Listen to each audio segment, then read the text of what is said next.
259 लोग जले या जलाए गए। बल्दिया फैक्ट्री में आग लगी या लगाई गई, सामने रखेंगे। दुबई में होने वाली जीआईटी में रिकॉर्ड होने वाले अहम बयानात।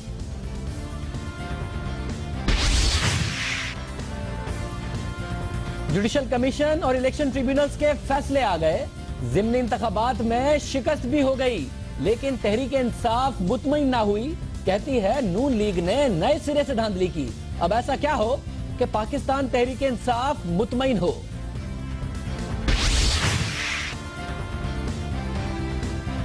मुत्तहिदा कौमी मूवमेंट जिस शिकायती इजाला कमेटी को मुज़ाकराती मेज पर छोड़ गई थी, उसी पर वापस लौट आई। मुतालबात भी कोई पूरे ना हुए, लेकिन मुत्तहिदा कौमी मूवमेंट असेंबली में आने को तैयार हो गई। वाज़ेह नहीं हो रहा कि किस नुक्ते पर बात बिगड़ी और किस नुक्ते पर बात बनी। पूछेंगे मुत्तहिदा कौमी मूवमेंट से। पंजाब में पीपल्स पार्टी की इंतखाबी सियासत दम तोड़ रही है। मौजूदा हालात में बेहतरी की उम्मीद नहीं। ज़िमनी इंतखाबात में पीपल्स पार्टी के उम्मीदवारों को बदतरीन शिकस्त। लाहौर में उम्मीदवारों की जमानत जब्त। पीपल्स पार्टी पंजाब के सदर मंजूर भट्टू के हवाई हल्के में पीपल्स पार्टी का 5वां नंबर। और कौमी क्रिकेट टीम के बैट्समैन यूनुस खान कई रिकॉर्ड्स बनाने के बाद एक और संगे मील उबूर करने के दिहाने पर। साबिक कप्तान 19 रन बनाकर टेस्ट क्रिकेट में पाकिस्तान की तरफ से सबसे ज्यादा रन बनाने वाले बैट्समैन बन जाएंगे। यूनुस खान के अगले टारगेट क्या हैं, पूछेंगे खुद यूनुस खान से।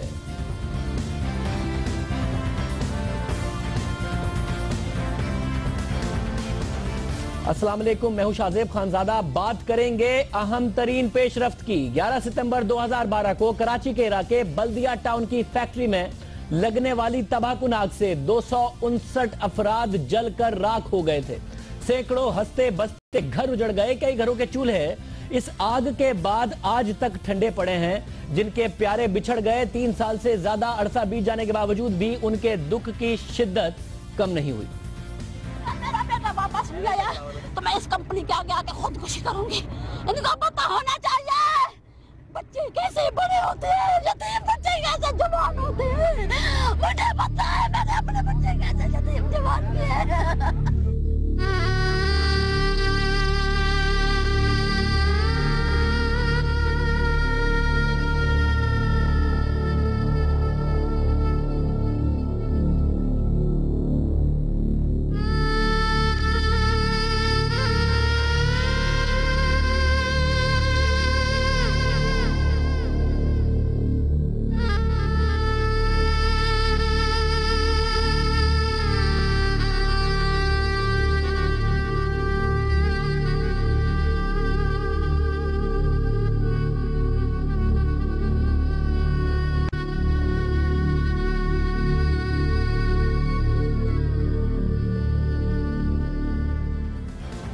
ज्यादा पुराने मनाजिर नहीं, 3 साल पुराने ये मनाजिर हैं और आज तक इन लोगों को इंसाफ नहीं मिला। किसी घर के 4, किसी घर के 5, किसी का पूरा खानदान उजड़ गया।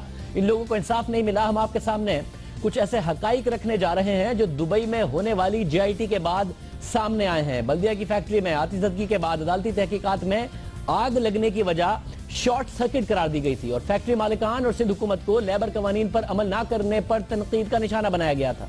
लेकिन किसी को इस अफसोसनाक वाक़े का जिम्मेदार नहीं ठहराया गया और इसके बावजूद नहीं ठहराया गया कि खुद हुकूमत ने इस वाक़े के बाद जो एफआईआर दर्ज कराई थी वो 302 के मुकदमे के तहत थी। यानी कि इसको एक्सीडेंट नहीं ख्याल किया गया था, इसको हादसा नहीं ख्याल किया गया था, बल्कि 302 के तहत ये एफआईआर कराई गई थी। और अहम बात यह है कि 16 सितंबर 2012 को इस वक्त के वजीर दाखिला रहमान मलिक ने बल्दिया फैक्ट्री के दौरे के मौके पर मीडिया से बात करते हुए हादसे में तखरीबकारी के इम्कान को मुस्तरद नहीं किया था। अब इस केस की दोबारा तहकीकात में अहम पेशरफ्त हुई है। बल्दिया फैक्ट्री मालिकान के बयान के बाद तहकीकात में अहम मोड़ आया है।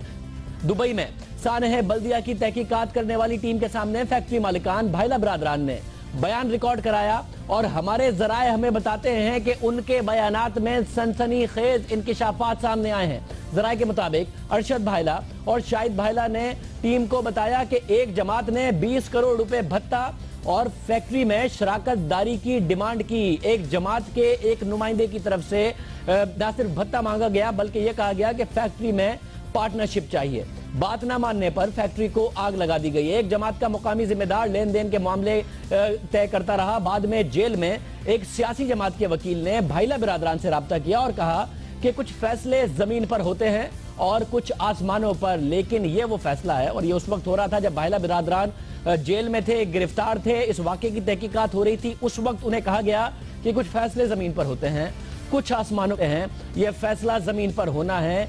2 करोड़ रुपए इनसे डिमांड किए गए और कहा गया कि यह मामला सारा का सारा निमट लिया जाएगा। सियासी जमात के वकील ने मामला खत्म करने के लिए भाईला बिरादरान से 2 करोड़ रुपए मांगे। अब यह तय होना बाकी है कि यह सियासी जमात की तरफ से इस नुमाइंदे से कहा गया था या इस नुमाइंदे ने, जो खुद वकील था, अपनी तरफ से 2 करोड़ रुपए बनाने के लिए और मामला से फायदा उठाने के लिए, सूरत हाल से फायदा उठाने के लिए सारी की सारी बात की गई थी। ये बात भी वेरीफाई होना बाकी है कि ये बात भाईला बिरादरान की तरफ से की गई है, इसको वेरीफाई किस तरीके से किया जाएगा।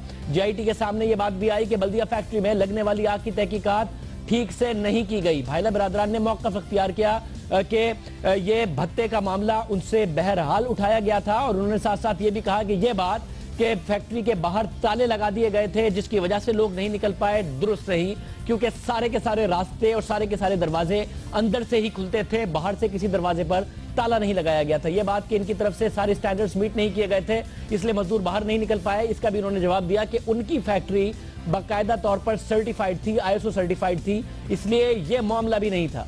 दुनिया भर में कहीं आग लगे तो तहकीकात के लिए फायर एक्सपर्ट्स की खिदमात ली जाती है। पाकिस्तान में भी जो आग लगने के वाकयात हुए हैं, उनकी जो तहकीकात हुई हैं, फायर एक्सपर्ट्स को बुलाया गया है। लेकिन यह बात भी सामने आ रही है कि बल्दिया फैक्ट्री की तहकीकात में दुनिया में से किसी को फायर एक्सपर्ट को नहीं बुलाया गया और फैसला सुना दिया गया कि यह आग कैसे लगी और किस वजह से लगी। भाईला बिरादरान ने यह भी बताया कि वो आग लगने के वक्त फैक्ट्री में ही मौजूद थे। चंद मिनट में ही आग तेजी से फैल गई और इतनी तेजी से आग शॉर्ट सर्किट की वजह से नहीं फैल सकती। ये भाईला बिरादरान का वर्जन है जो हमें हमारे जराये से इस जीआईटी के जरिए पता चला कि उनकी राय यह है कि वो चंद कदम के फासले पर थे और जैसे ही उन्हें पता चला कि आग लगना शुरू हुई है और वो मंजर पर आए तो उस वक्त तक आग इतनी ज्यादा लग चुकी थी कि इस बात का तयन करना मुश्किल है कि यह आग शॉर्ट सर्किट की वजह से ही लगी थी, ये आग लगाई नहीं गई थी। और साथ साथ उन्होंने ये भी कहा कि उनके खिलाफ ये सारे प्रोपेगेंडा गलत है कि उन्होंने बाहर जाने के रास्ते बंद किए हुए थे। इससे पहले 6 फरवरी को मुल्जिम रिजवान कुरैशी की जीआईटी रिपोर्ट में भी हैरानकुन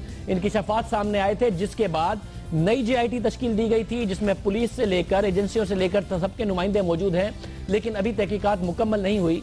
259 अफराद के घर वालों को अब तक इंसाफ नहीं मिला। जो हमने आपको अपनी स्क्रीन पर मनाजिर दिखाए, 3 साल पहले ये लोग इंसाफ मांग रहे थे, आज तक इंसाफ मांग रहे हैं। ताहम बल्दिया फैक्ट्री के मुतासरीन के जख्म 3 साल बाद अब भी ताज़ा हैं। ऐसे वाकयात दुनिया में आपको कम ही नजर आएंगे कि हुकूमत, रियासत खुद FIR कराए, 302 के तहत कराए और उसके बाद कोई तहकीकात ना हो, 3 साल से मामला दबा रहे, मालिकान कह रहे हो हमसे भत्ता मांगा गया था, इसकी कोई तहकीकात ना करे, किसने भत्ता मांगा, किसने पार्टनरशिप के लिए कहा, कौन था जो सियासी जमात को रिप्रेजेंट करते हुए ये सारी बातें कह रहा था और इल्जामात उनके ऊपर दुरुस्त हैं या नहीं। 3 साल हो गए इस अफसोसनाक वाकये की तहकीकात अब तक हो रही हैं। अगर ये तकरीबकारी थी तो इस दहशतगर्दी में मुलव्विस तमाम किरदार भी जल्द इंसाफ के कटहरे में होने चाहिए, क्योंकि ये 259 अफराद का मामला है। इंतहाई अफसोसनाक वाकया था जिसकी अभी तक तहकीकात सामने नहीं आ रही। प्रोग्राम में आगे बढ़ते हैं और बात करते हैं पाकिस्तान तहरीक इंसाफ की। जुडिशल कमीशन बना, रिपोर्ट सामने आ गई, इलेक्शन ट्रिब्यूनल्स के फैसले सामने आ गए, नए सिरे से इंतखाबात हो गए और पाकिस्तान तहरीक इंसाफ ने कल इलेक्शन डे रिगिंग की, जिस पर 2013 का पूरा केस बनाया था पाकिस्तान तहरीक इंसाफ ने कि इफ्तिखार चौधरी साहब हो, नजम सेठी साहब के 35 पंक्चर हो, जस्टिस रमदे हो, इलेक्शन कमीशन हो, इन सब ने मिलके इलेक्शन के दिन, आरओज ने मिलके इलेक्शन के दिन 2013 में धांधली की थी। कल पाकिस्तान तहरीक इंसाफ की तरफ से ऐसा कोई इल्जाम नहीं लगाया गया कि इलेक्शन डे पर धांधली हुई। यह जरूर कहा कि जी हमारी कामयाबी है, हम अपने कारकुनों को मुबारकबाद देते हैं, 2400 की लीड से सिर्फ और सिर्फ नून लीग जीतने में कामयाब हुई है। लेकिन आज लग रहा है कि पाकिस्तान तहरीक इंसाफ एक नया केस बना रही है, एक नया केस बिल्ड कर रही है और यह कह रही है कि नून लीग की तरफ से इलेक्शन के दिन नहीं लेकिन उससे पहले नए सिरे से धांधली की गई थी। खान साहब अपने ट्वीट में भी ये बात कह चुके हैं कि एक ऐसी धांधली थी जिसका हमें अंदाजा नहीं था कि नून लीग इस नए सिरे से धांधली करेगी, और वो धांधली है इलेक्शन वोट्स को ट्रांसफर करना। पाकिस्तान तहरीक इंसाफ एक नया इल्जाम लगा रही है और वो आरओज पर नहीं है, वो किसी चीफ जस्टिस पर नहीं है, वो किसी वजीर आला या निगरान वजीर आला पर नहीं है, वो इस बात पर है कि इलेक्शन से बाकायदा तौर पर जो वोट्स हैं वो ट्रांसफर किए गए और वो NA 122 से बाहर ट्रांसफर किए गए, उसका अमाउंट कितना है, क्वांटम कितना है, ये पाकिस्तान तहरीक इंसाफ कहती है कि हम तहकीक के बाद बताएंगे। क्या कह रहे थे और अलीम खान साहब खुद क्या कह रहे थे, जरा सुनिए। हमारा वो वोटर जिसने 2013 में यहाँ वोट डाला था, उसका वोट इस हलके से तब्दील कर दिया गया। दूसरी बात यह है कि यहाँ पे नए वोट का इंतराज किया गया और नए वोट का इंतराज इंशाल्लाह हम आपको वो भी थोड़े टाइम के अंदर सबूत देंगे कि कुछ फैक्ट्री के मुलाजमीन हैं जिनके तमाम मुलाजमीन एक फैक्ट्री के जो हैं वो एक यूनियन काउंसिल में उनको ट्रांसफर किया गया है। आपको फैक्ट्री के मालिकान वो कहां पे ट्रांसफर किए गए हैं और कहां उनके एक्चुअल घर हैं, ये सारी लिस्ट दी जाएगी और ये बताया जाएगा कि ये मुनज़्ज़म तरीके साथ ये नादरा के साथ मिलकर हुआ है। सलीम खान साहब कह रहे हैं नादरा के साथ मिलकर हुआ है। साथ साथ इमरान खान साहब भी ट्वीट्स कर रहे हैं कि हम इन्वेस्टिगेट कर रहे हैं कि कितने वोट्स थे NA 122 में। चौधरी सरवर साहब भी कह रहे हैं कि हम पहले तहकीकात करेंगे, वैसे ही बात नहीं करेंगे। चौधरी सरवर साहब से हम सवाल भी करेंगे, मगर अहम बात यह है कि क्या पाकिस्तान तहरीक इंसाफ ने पहले 2013 के इंतखाबात को बुनियाद बनाकर एक केस बनाया, उस केस बनाने की बुनियाद पर एक बाई इलेक्शन लड़ा और अब क्या नया केस 2013 की इंतखाबी धांधली पर नहीं इस बाई इलेक्शन पर बनाना चाहती है? और क्या पाकिस्तान तहरीक इंसाफ एक एहतजाजी तहरीक लॉन्च कर सकती है इन बल्दियात ये जो बाई इलेक्शन हुए इसको बुनियाद बनाकर? 2013 के इंतखाबात पर NA 122 में खान साहब का क्या मौकफ था, कितने वोट वो समझते थे कि अयाज सादिक साहब के बोगस थे, ये जरा सुनिए। मैं आया हूँ NA 122 में इसलिए कि इन्होंने 1,84,000 वोट्स में से 53,000 जाली वोट्स इन्होंने डाली। जाली वोट्स यानी कि जो गैर कानूनी है, मुख्तलिफ तरीके से 53,000 वोट थी जो कि कानून के मुताबिक नाजायज़ थी।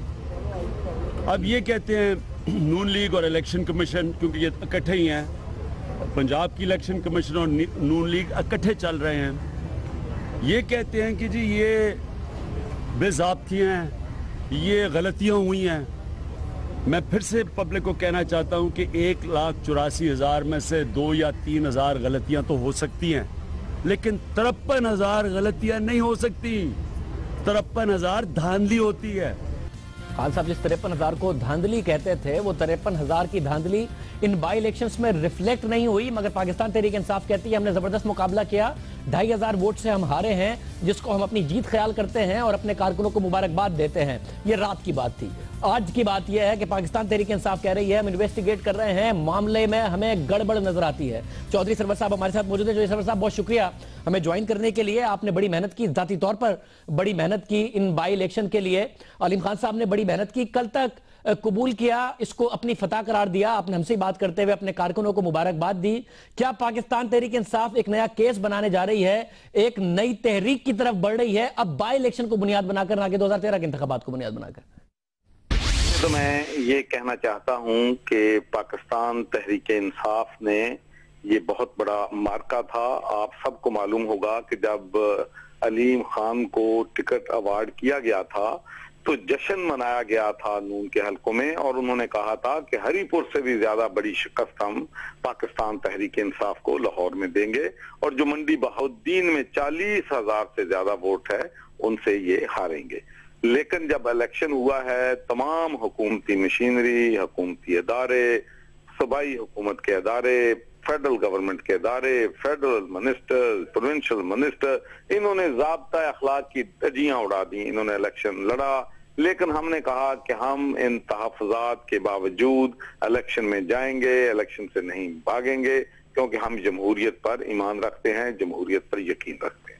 और जब ये रिजल्ट आ रहे थे तो मैंने वाज़े तौर पर कहा, और अब भी कहता हूं कि इलेक्शन वाले दिन हमारी फौजी नौजवानों ने बहुत अच्छे तरीके से हर बात को कंडक्ट किया। मैंने उनको खराज तहसीन पेश किया, मैंने अमले की तारीफ की, मैंने दोनों पार्टी के वर्कर्स की तारीफ की कि उन्होंने कोई कन्फ्रंटेशन नहीं किया। मैं जरा मेरी बात साहब, आप जो केस बिल्ड कर रहे हैं उसकी तरफ आने से पहले आपने कहा कि नून लीग जो दावे करती थी कि 50,000 हराएंगे और हरीपुर वाले, आप अपनी कामयाबी या नाकामी को नून लीग के दावों के अक्स में क्यों देख रहे हैं? ठीक है, नून लीग ने दावा किया था, नून लीग से सवाल बनता है, आप अपने दावों के अक्स में अपनी कामयाबी या नाकामी को क्यों नहीं देख रहे? जिसमें खान साहब ने कहा था 53,000 बोगस वोट है, वो नहीं रिफ्लेक्ट हुआ इन इलेक्शंस में। 53,000 बोगस वोट, अगर वो होता तो 40,000 से ऊपर वोट नहीं पड़ना चाहिए था अयाज सादिक साहब को। आप अपने दावों के अक्स में क्यों नहीं देख रहे 2000 ये इस बाई इलेक्शन को, नून लीग के दावों के अक्स में क्यों देख रहे हैं?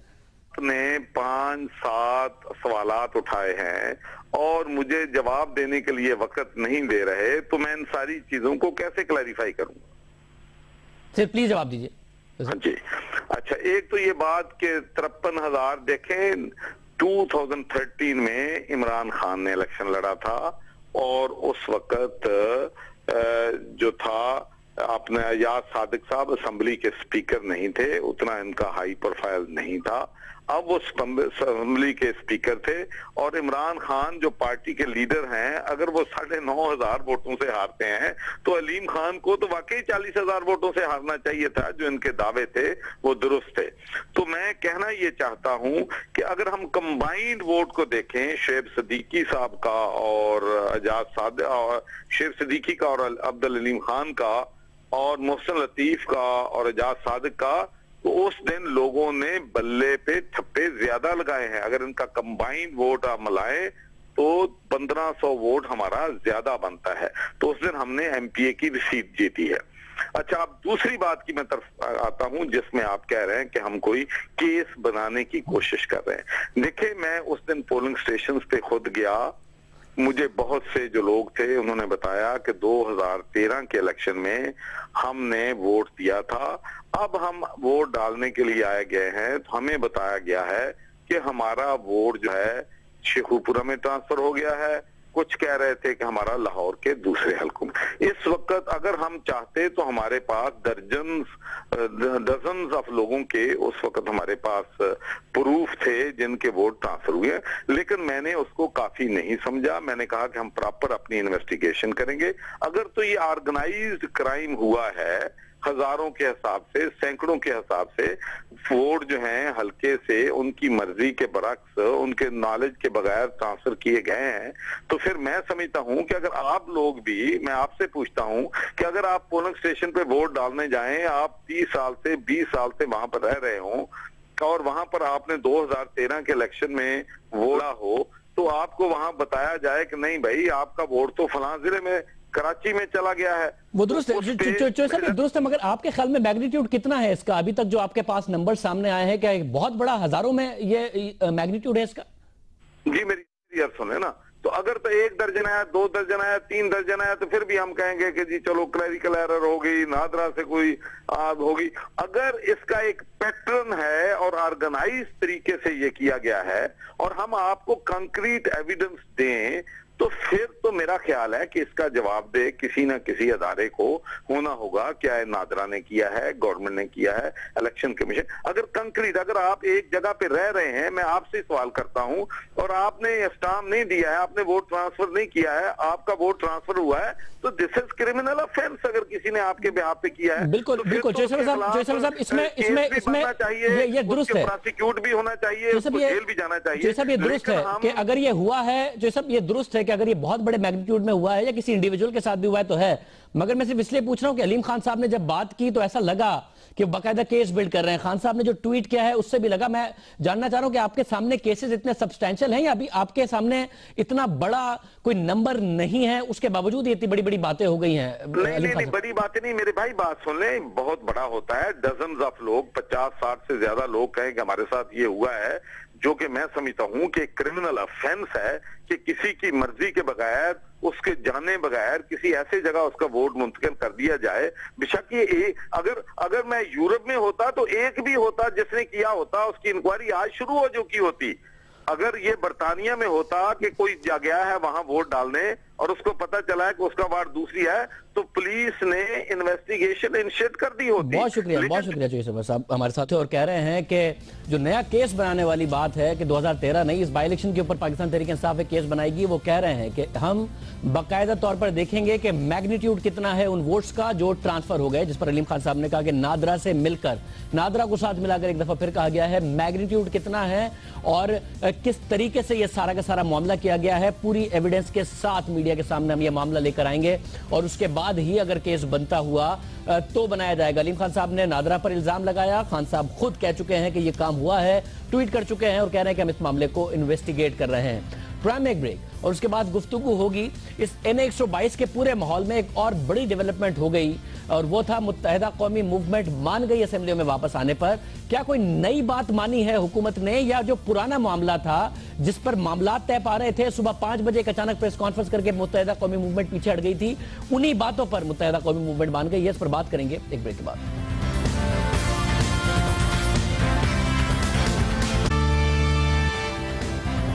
प्रोग्राम में शामिल करेंगे मुत्तहिदा कौमी मूवमेंट से मुताल्लिक एक अहम खबर। गुज़िश्ता हफ्ते 9 अक्टूबर को MKM ने पार्लियामेंट और सूबाई असेंबली से इस्तीफे वापस लेने का ऐलान किया। इंतहाई अहम डेवलपमेंट हुई जिस पर की तवक्को कम की जा रही थी, क्योंकि पहले मुज़ाकरात हुए, दोनों के दरमियान हुए, हुकूमत और मुत्तहिदा कौमी मूवमेंट के दरमियान, और हमारे ही शो में इसाक डार साहब ने इस पर बड़ी मायूसी का इजहार किया था कि जी मामला तय पा गए थे, दोपहर में हमें मिलना था, अचानक सुबह 5 बजे पता नहीं क्या हुआ है कि मुत्तहिदा कौमी मूवमेंट ने प्रेस कॉन्फ्रेंस की है और उस प्रेस कॉन्फ्रेंस में सारा का सारा मामला अब खत्म हुआ नजर आता है। क्या 3 मुतालबात मुत्तहिदा कौमी मूवमेंट ने रखे थे एज अ प्री कंडीशन जिसके बाद मुज़ाकरात नहीं हो पाए थे? वो जरा सुनिए फारूक सत्तार साहब क्या कह रहे हैं। इस्तीफे वापस लेना तो दूर की बात है, हम तो मुज़ाकरात के अमल से बाहर आ गए। तो अब ये 3 मुतालबात हैं जिसकी बुनियाद पर हम बाहर आए कि हमारी सियासी सरगर्मियों पर गैर एलानिया गैर आइनी पाबंदी जो है वो उसको ख़त्म किया जाए, हमारी फलाही सरगर्मियों पर जो पाबंदियां आयद हैं उन्हें ख़त्म किया जाए, और अल्ताफ़ भाई के खिताबात पर जो पाबंदी आयद है उसे ख़त्म किया जाए। ये क्या मामला हुआ कि अब मुज़ाकरात हुए और MOU तक बात पहुंची और मामला तय पा गया और मुत्तहिदा कौमी मूवमेंट कहती है कि वो इस्तीफे वापस ले रही है। साथ बैठकर मीडिया से गुफ्तगू की थी डार साहब ने और फारूक सत्तार साहब ने क्या कहा था, जरा सुनिए। 2 सितंबर तक काफ़ी प्रोग्रेस हुई, लेकिन मैं उस वजूहात में नहीं जाना चाहता, वो मुनासिब नहीं है, क्योंकि देर आमद दुरुस्त आमद। अगर आखिर में चीज़ें सॉर्ट आउट होती हैं तो उसको वेलकम करना चाहिए। एक MOU भी साइन हो रहा है और इंशाल्लाह अगले हफ्ते ये नोटिफिकेशन भी जो है वो जारी हो जाएगा, और हम अगले हफ्ते से अपने यानी मंडे से ही हम भी शुरू करेंगे, हम भी अगले हफ्ते से अपने इस्तीफे वापस लेने का सिलसिला भी शुरू कर देंगे। तो हम भी ये ऐलान करते हैं कि आज जो ये MOU साइन हो रहा है और हम जिसका ऐलान कर रहे हैं, तो इसके बाद हमें ये इत्मीनान है, हमें ये इत्मीनान है कि सिर्फ ये रिड्रेसल कमेटी कायम करके हम जो है वो अपनी जिम्मेदारियों से ओहदा बरा नहीं हो जाएंगे। ये सारा का सारा मामला तो उस वक्त भी हो गया था, जैसा कि हमने जिक्र किया कि डार साहब हमारे ही शो में आके बड़ी मायूसी का इजहार कर रहे थे कि बात बहुत आगे बढ़ गई थी। अब अल्ताफ हुसैन साहब की तकारीर हो, मुत्तहिदा कौमी मूवमेंट की फलाही सरगर्मियां हो, बकरीद पर आपने देखा, या फिर सियासी सरगर्मियां हो, जो 3 मुतालबात किए गए थे, वो तीनों का मामला अभी तक नहीं लगता कि हल हुआ है। फिर मुत्तहिदा कौमी मूवमेंट को क्या कोई नई यकीन दहानी कराई गई है जो ये MOU तक मामला पहुंचा मुत्तहिदा ने? और ये अच्छी खबर है कि मुत्तहिदा वापस पार्लिमानी सियासत की तरफ आई है। वसीम अख्तर साहब मुत्तहिदा कौमी मूवमेंट से हमारे साथ मौजूद हैं। वसीम अख्तर साहब बहुत शुक्रिया। डार साहब, इसाक डार साहब, वफाकी वजीर खजाना, बड़ा अहम किरदार अदा किया उन्होंने इस सारे मामले में, हमारे साथ मौजूद। डार साहब, सबसे पहले आप ही बता दीजिए, कुछ नया आपकी तरफ से ऑफर किया गया जो मुत्तहिदा कौमी मूवमेंट मान गई पिछले मुज़ाकरात के तातुल जो सुबह 5 बजे की एक प्रेस कॉन्फ्रेंस की वजह से हो गए थे? जी, बिस्मिल्लाहिर्रहमानिर्रहीम।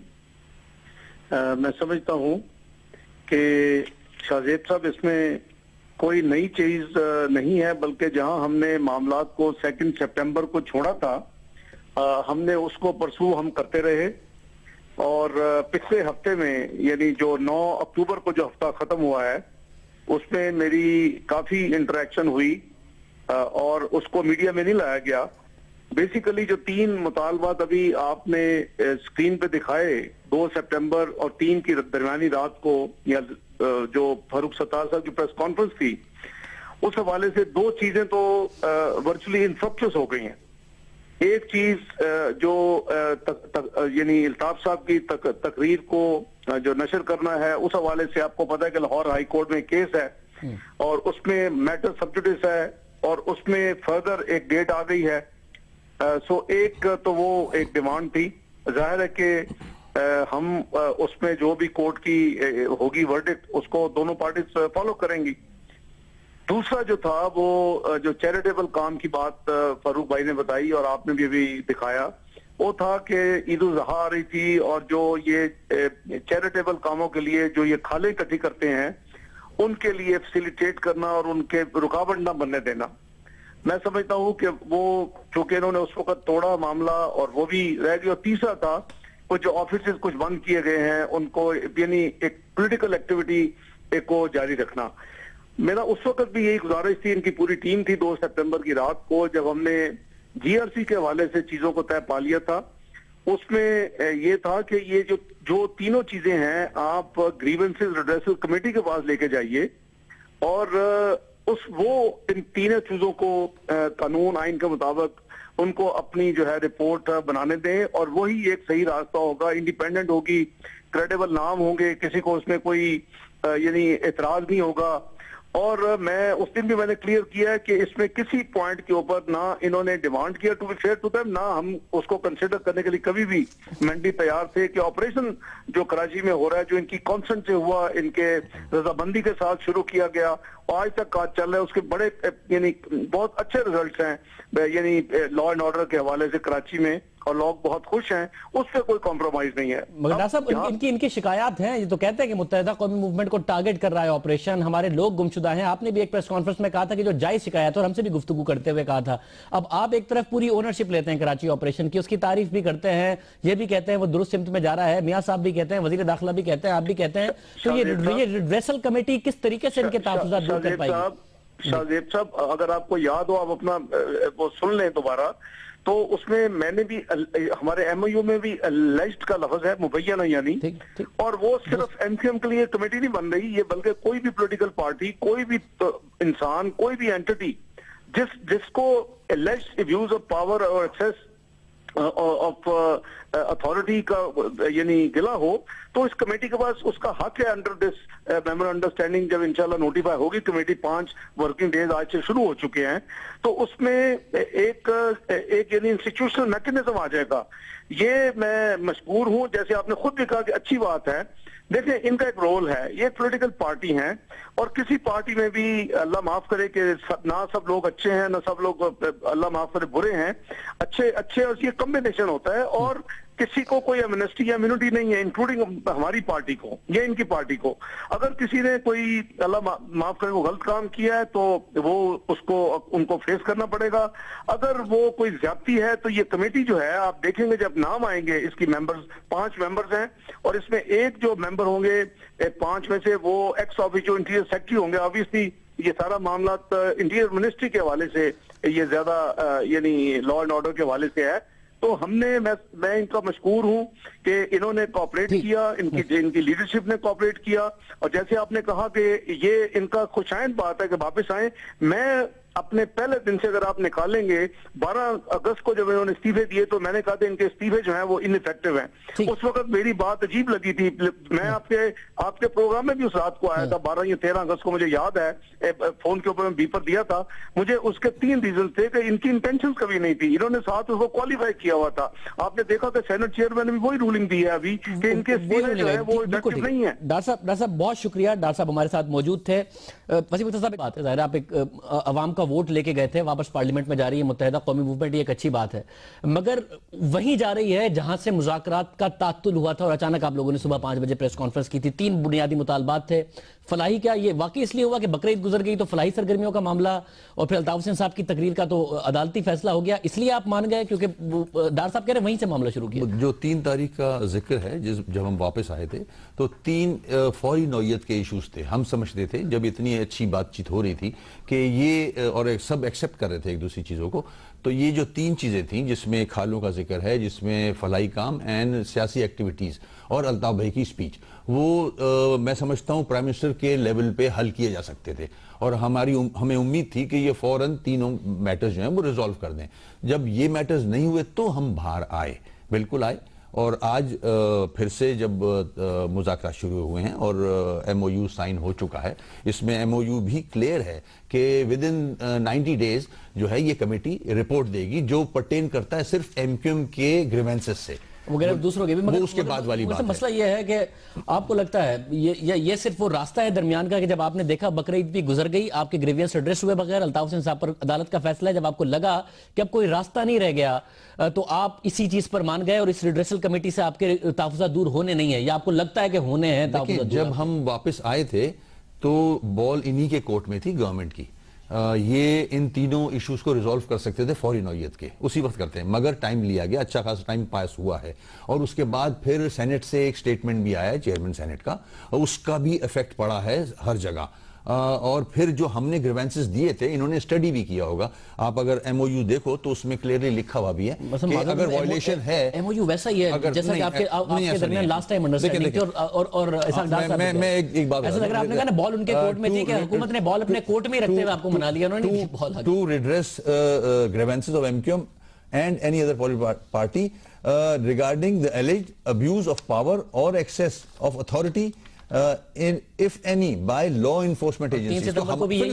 by law enforcement agency हमारे अब दो रह गए हैं कि extra judicial killing, missing persons, ठीक है, और उसके बाद जो सियासी एक्टिविटीज पे पाबंदी लगी हुई है, आज भी लगी हुई है, आज भी हमें रोका जा रहा है इलेक्शन से, हमारे लोगों को अरेस्ट किया जा रहा है। तो अगर पहले भी यही अंडरस्टैंडिंग थी और डार साहब ने हमें हमारे शो में बताया था कि कौन कौन होंगे, क्या कमेटी बनेगी, किस तरीके से, वही अलेज्ड, बिल्कुल ऐसा था। मगर अब गवर्नमेंट जब आई है और चाहती है कि, और जाहिर है उसने भी अपना होमवर्क किया होगा, कुछ अथॉरिटी से बातें की होंगी, कहीं से वो लिया होगा, मशवरा लिया होगा, उसके बाद ही आई है, वरना गवर्नमेंट नहीं आती। आपको लगता है कि ये हो सकता है, क्योंकि मैं फिर कह रहा हूं, मियां साहब ने जितनी तकारीर की हैं बहुत सारी, उसमें ओनरशिप लेते हैं कराची ऑपरेशन की। अभी भी डार साहब कह रहे हैं कि अलेज्ड का लफ्ज हमारी तरफ से डाला गया है।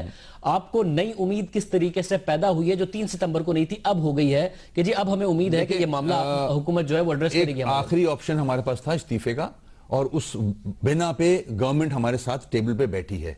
हम ये भी ऑप्शन एग्जॉस्ट करना चाहते हैं। हम देखते हैं कि क्या हमारे मसाइल या जो हमारे ग्रीवेंसेस हैं वो हल कर सकेगी ये कमेटी या नहीं। एक चीज बड़ी इंटरेस्टिंग है इसमें, ये कहता है कि जो मेमोरेंडम ऑफ अंडरस्टैंडिंग है ये मुस्लिम लीग नवाज और मुत्तहिदा कौमी मूवमेंट में, ये नहीं कहता कि हुकूमत के दरमियान और एमक्यूएम के दरमियान। एक सेकंड, इसके आगे भी चले जाए ना, तो if it is mutually agreed then will arrange issuance of notification। PMLN will arrange, government नहीं करेगी। देखिए सुनो तो आगे चलें, issuance of notification by the federal government।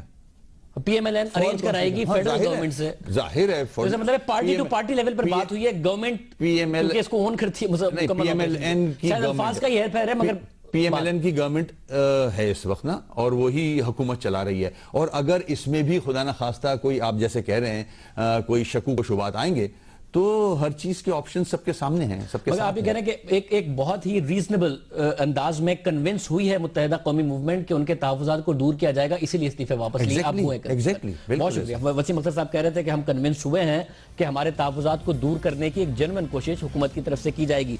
हमने NA 122 की बात की। पंजाब में जहां नून लीग और पाकिस्तान तहरीक इंसाफ जबरदस्त मुकाबला करती नजर आती हैं, वहीं पीपल्स पार्टी कहीं नहीं नजर आ रही। बिलावल भुट्टो ने अभी हालिया कुछ बड़े बड़े दावे किए थे, क्या किए थे वो आपको दिखाएंगे, और उसके जवाब में वोट कितना पड़ा ये आपको बताएंगे, और सवाल करेंगे पीपल्स पार्टी से एक ब्रेक के बाद।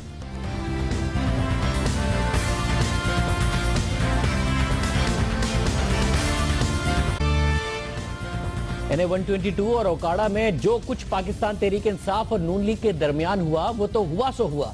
पाकिस्तान पीपल्स पार्टी जो 17 साल पहले NA 122 में जीता करती थी, जिसने ओकाड़ा से 77,000 वोट लिए थे, आज बिल्कुल जमानत जब्त हो रही है उसके उम्मीदवारों की, कहीं नजर नहीं आती। 1000 वोट नहीं ले पाई NA 122 में, और सारा मुकाबला पाकिस्तान तहरीक इंसाफ और मुस्लिम लीग नवाज के दरमियान नजर आने लगा। पीपल्स पार्टी के चेयरमैन बिलावल भुट्टो जरदारी के गुज़िश्ता माह पंजाब में नाराज पार्टी कारकुनान को मनाने, वर्कर्स का जज्बा बढ़ाने और पंजाब में पीपल्स पार्टी की गिरती हुई साख को बेहतर बनाने के लिए उन्होंने दौरे किए। लेकिन गुज़िश्ता रोज के दिनों जो भी ज़िमनी इंतखाबात हुए हैं, जितने भी पंजाब में चाहे प्रोविंशियल असेंबली के हों या नेशनल असेंबली के बल्दियाती इंतखाबात हुए हैं, पाकिस्तान पीपल्स पार्टी पीछे नहीं रह गई, बहुत पीछे रह गई है, आसपास भी नजर नहीं आती है, कहीं 5वें नंबर पर आती है, कहीं जमानत जब्त कराती है। और लगता है कि पीपल्स पार्टी के रहनुमा इस वक्त उस बात को समझ नहीं पा रहे जो कुछ पंजाब में उनके साथ हो रहा है। जब से 2012 में मंजूर भट्टू को पीपल्स पार्टी पंजाब का सदर बनाया गया है, उसके बाद से सूबे में पीपल्स पार्टी में अंदरूनी इख्तलाफात ने जन्म लिया। कई पार्टी कारकुनान और खास तौर से पाकिस्तान पीपल्स पार्टी के जियाले अशरफ सोना, शमशान बुखारी, मंजूर भट्टू से इख्तलाफात के बाद पार्टी छोड़ गए। ये भी हुआ कि जब बिलावल भुट्टो जरदारी पंजाब गए और कारकुनों से बात करने लगे, उल्टे हाथ पर उनके साथ जरदारी साहब की बहन फरियाल तालपुर साहिबा बैठी थी, तो कारकुन उठ के खड़े हो गए और कहा कि इनका क्या ताल्लुक है पार्टी से, ये क्यों आपके साथ मौजूद है।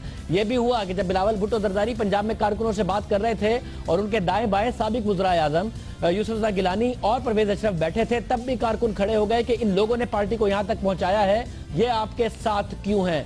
शदीद तनकीद का सामना करना पड़ा। और जब मंजूर भट्टू साहब से हमने अपने प्रोग्राम में पूछा कि आपकी वजह से पार्टी को नाकामियां हो रही हैं और ये मामला है, जब अशरफ सोना साहब और शमशाद बुखारी पार्टी छोड़ गए थे, तो उन्होंने क्या जवाब दिया, जरा सुनिए। जब से आप सदर बने हैं, कौन से बड़े सियासी खानदान और शख्सियात हैं या फिर जबरदस्त किस्म की सियासी शख्सियात हैं जिन्होंने पीपल्स पार्टी ज्वाइन की हो, लोग छोड़ते नजर आते हैं? आपकी कारकर्दगी का मुंह बोलता सबूत नहीं है ये सारी बातें? शाहजेब, मेरी बात सुने। पीपल्स पार्टी की कारकर्दगी जो है और पीपल्स पार्टी की परफॉर्मेंस जो है वो पॉलिसीज की वजह से होती है, किसी एक ओहदेदार की वजह से नहीं होती।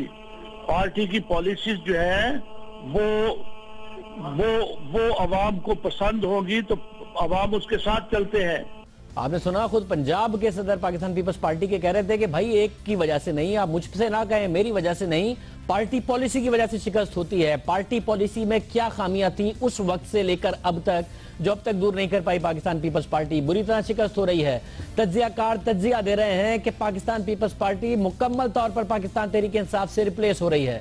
तज्जियाकार ये तज्जिया कर रहे हैं और नताइज जो आ रहे हैं बाई इलेक्शन के, वो इस बात को साफ साफ दिखा रहे हैं कि पाकिस्तान पीपल्स पार्टी अपने आप को रिवाइव करने की कोशिश नहीं कर रही। नून लीग के खिलाफ अगर कोई वोट है तो वो अब पाकिस्तान तहरीक इंसाफ को पड़ रहा है। पाकिस्तान पीपल्स पार्टी ना नजर आ रही है, ना ही नजर आने की कोशिश कर रही है। ना जरदारी साहब वो एफर्ट करते नजर आते हैं, और जो गवर्नेंस का मॉडल है जो जाकर पाकिस्तान पीपल्स पार्टी प्रूव कर सकती है, उसकी भी एफर्ट नहीं दिखती, क्योंकि पाकिस्तान पीपल्स पार्टी की सिंध की हुकूमत कोई ऐसी मिसाली हुकूमत नहीं है कि पाकिस्तान पीपल्स पार्टी की पंजाब की लीडरशिप जाकर लोगों को यह बताए कि देखें हमने सिंध में हालात कितने बेहतर किए, इसलिए हमें वोट दीजिए। ना ही 5 साल की मरकजी हुकूमत पाकिस्तान पीपल्स पार्टी के लिए कोई ट्रैक रिकॉर्ड बनती है, और ना ही 7 साल की सिंध हुकूमत कोई ट्रैक रिकॉर्ड बन रही है। और दूसरी तरफ जो लीडरशिप की खामियां हैं और जो लीडरशिप में मसाइल हैं वो भी साफ साफ नजर आ रहे हैं, और भट्टू साहब उसको ओन करने के लिए तैयार नहीं है। प्रोग्राम में एक ब्रेक शामिल करते हैं और फिर बात करेंगे उस हीरो से जो पाकिस्तान की टेस्ट क्रिकेट के सबसे ज्यादा रन स्कोर करने वाले खिलाड़ी बनने जा रहे हैं। उनके आगे टारगेट क्या है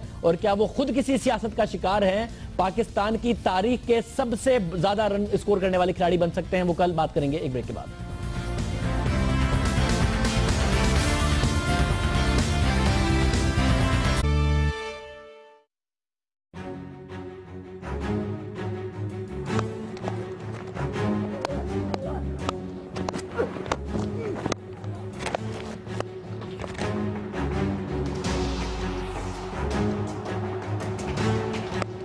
For Yunus Khan, excellent inning. Yunus Khan has gone at 150. Wow, what a series he's having. He's one of the greats of the game. This is double 100 to Yunus Khan.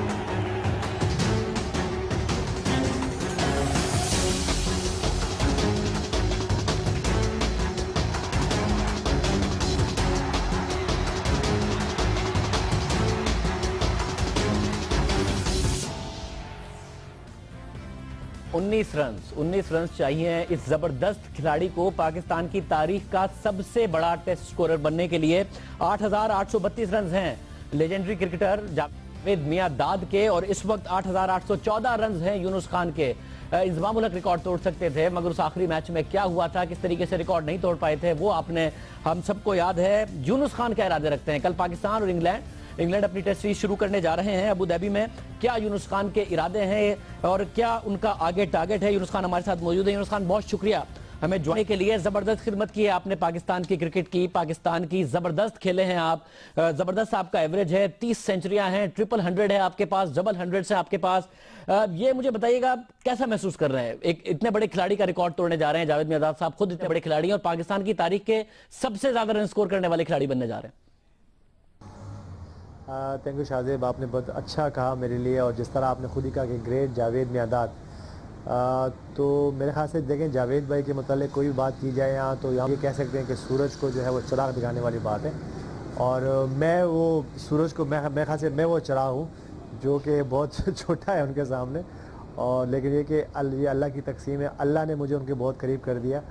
और तो मैं तो बड़ा proud महसूस कर रहा हूँ कि मैं जावेद भाई से अगर कभी आगे जा सका तो मेरे ख्याल से मेरे लिए अपने कैरियर में, बल्कि मैं जब तक ज़िंदा रहूँगा तो मेरे लिए बड़ी बड़ी अचीवमेंट होगी और मेरे लिए बहुत प्राउड मोमेंट होगा कि मैं जावेद भी से आगे निकल गया। तो मैं तो यकीन करें कि मैं बहुत ज़्यादा खुश हूँ कि मैं इस वक्त इसलिए खुश हूँ कि मैं देखिए बहुत करीब हूँ। अच्छा, मुझे यूनुस ये बताइएगा कि बड़ी हैरत की बात है कि पाकिस्तान इतने अरसे से क्रिकेट खेल रहा है, जब से बना है, जब से खेल रहा है टेस्ट क्रिकेट, और पाकिस्तान का कोई टेस्ट में 10,000 रन वाला नहीं है। आप अभी मियादाद साहब का तो रिकॉर्ड तोड़ रहे हैं 8,800 रन का, फिर कोई 1,200 रन दूर रह जाएंगे आप 10,000 रन से। श्रीलंका बाद में टेस्ट क्रिकेट शुरू की, उनके कोई 3 प्लेयर हैं जिनके 10,000 रन है, इंडिया के इतने सारे हैं, ऑस्ट्रेलिया के हैं। क्या टारगेट है? 10,000 रन बनाने का टारगेट है?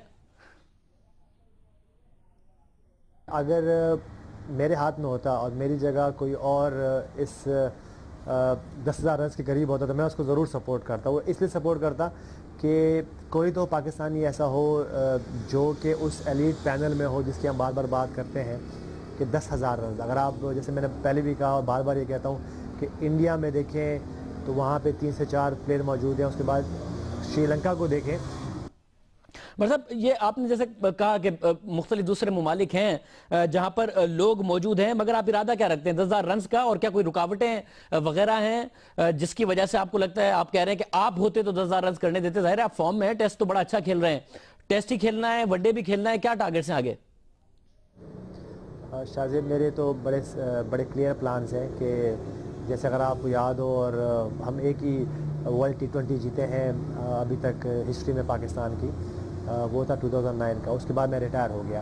तो मेरी ख्वाहिश होगी कि जब मैं सारे जितने भी फॉर्मेट्स हैं जो क्रिकेट के हैं, चाहे वो T20 है, चाहे वो वनडे हैं, चाहे वो टेस्ट मैचेस हैं, मैं चाहूँगा कि मैं बाहर हो के ना वहाँ से चला जाऊँ। मैं चाहूँगा कि मैं खेल के इज्जत से और मैं खुद रिटायर होके जाऊँ।